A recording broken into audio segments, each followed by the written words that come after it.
हिमाचल के एक छोटे गांव के किनारे बसे एक पुराने सुनसान मकान में हाल ही में शिफ्ट हुए थे। यह घर रवि को उसके दूर के चाचा की विरासत में मिला था।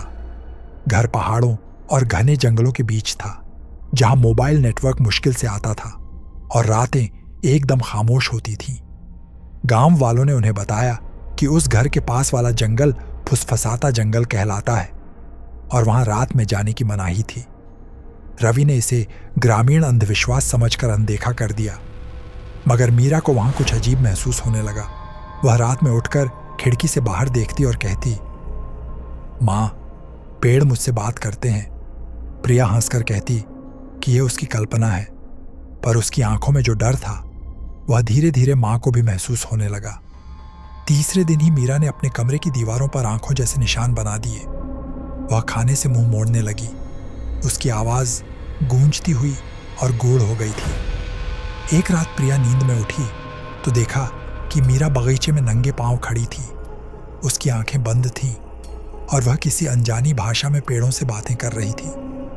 अगली सुबह उनका पालतू कुत्ता अचानक गायब हो गया और खिड़कियों पर भीतर की ओर पंजों के निशान मिले। अब डरना लाजमी था।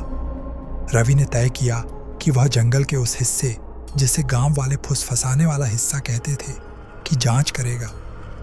जंगल में गहराई तक जाकर रवि ने वही प्रतीक चिन्ह पाए जो मीरा अपनी दीवारों पर बनाती थी। सैकड़ों आंखों के आकार।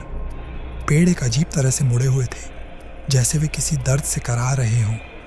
जब वह मुड़ा तो उसने अपने पीछे किसी की सांसों की आवाज सुनी, ठंडी और सड़ी सी, लेकिन वहां कोई नहीं था। घर लौटने पर वह चुप हो गया, लेकिन अब उसकी आंखों में भी डर साफ झलकने लगा था। उसी रात प्रिया को अटारी में एक पुराना लकड़ी का बक्सा मिला, जिसमें कुछ VHS कैसेट्स रखी थीं। उनमें तारीखें लिखी थीं, जैसे कोई रिकॉर्ड रखा गया हो। प्रिया और रवि ने एक टेप चलाया। वीडियो में एक परिवार था, खुशहाल, हंसता खेलता, उसी घर में। पर जैसे जैसे वीडियो आगे बढ़ा, घर में डरावनी घटनाएं शुरू हो गईं। अजीब परछाइयां, बच्चों के डरावने चेहरे और अचानक चीखें।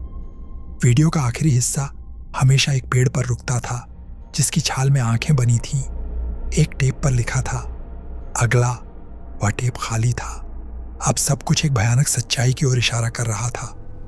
अगले दिन रवि ने गांव के एक बूढ़े शराबी से पूछताछ की। पहले तो वह चुप रहा, लेकिन फिर कांपते हाथों से बताया कि रवि के चाचा एक पंथ के सदस्य थे, जो एक पुरानी वन देवी नागवन देवी की पूजा करते थे।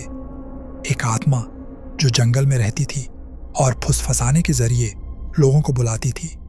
गांव वालों ने कभी उस पंथ को आग में जला डाला, पर देवी मरी नहीं। अब वह घर और जंगल को अपना निवास बना चुकी थी, और जो भी वहां आता था वह या तो उसकी पूजा करता या मिटा दिया जाता। उसी रात मीरा फिर से गायब हो गई। रात के 3 बजे रवि और प्रिया उसे ढूंढते हुए उसी पेड़ तक पहुंचे जो वीडियो में था। उसकी छाल में दर्जनों आंखें बनी थीं। मीरा उसके सामने घुटनों पर बैठी थी, आंखें सफेद और आवाज भारी। वो जाग गई है, मीरा ने कहा। उसने तुम्हें देख लिया है। रवि और प्रिया उसे खींचते हुए घर लौटे और बिना एक पल गंवाए सामान बांधकर कार में बैठ गए। पर सड़क जैसे बदल गई थी। गाड़ी बार बार उसी मोड़ पर लौट आती थी। टायर घिसने लगे, हेडलाइट्स झपकने लगीं और जंगल के पेड़ धीरे धीरे सड़क पर झुकने लगे, जैसे उन्हें रोकना चाहते हों। आखिरकार एक मोड़ पर गाड़ी खुद ब खुद बंद हो गई। सामने वही पेड़ खड़ा था, अब और भी बड़ा और भयानक, और उसके नीचे खड़ी थी मीरा। पर अब वह मीरा नहीं थी। वह हंस रही थी। उसकी आंखों में एक पराई चमक थी। रवि ने बार बार गाड़ी स्टार्ट करने की कोशिश की, पर इंजन ने जवाब दे दिया। तभी एक जोरदार चीख गूंजती है और अंधेरा सब कुछ निगल जाता है। 3 हफ्ते बाद एक नया परिवार उस मकान को देखने आया। रियल एस्टेट एजेंट ने बताया कि यहाँ एक दुर्घटनावश आग में पिछला परिवार मारा गया था, पर अब सब सुरक्षित है। घर को दोबारा रंगा पुता गया था। सब कुछ शांत था।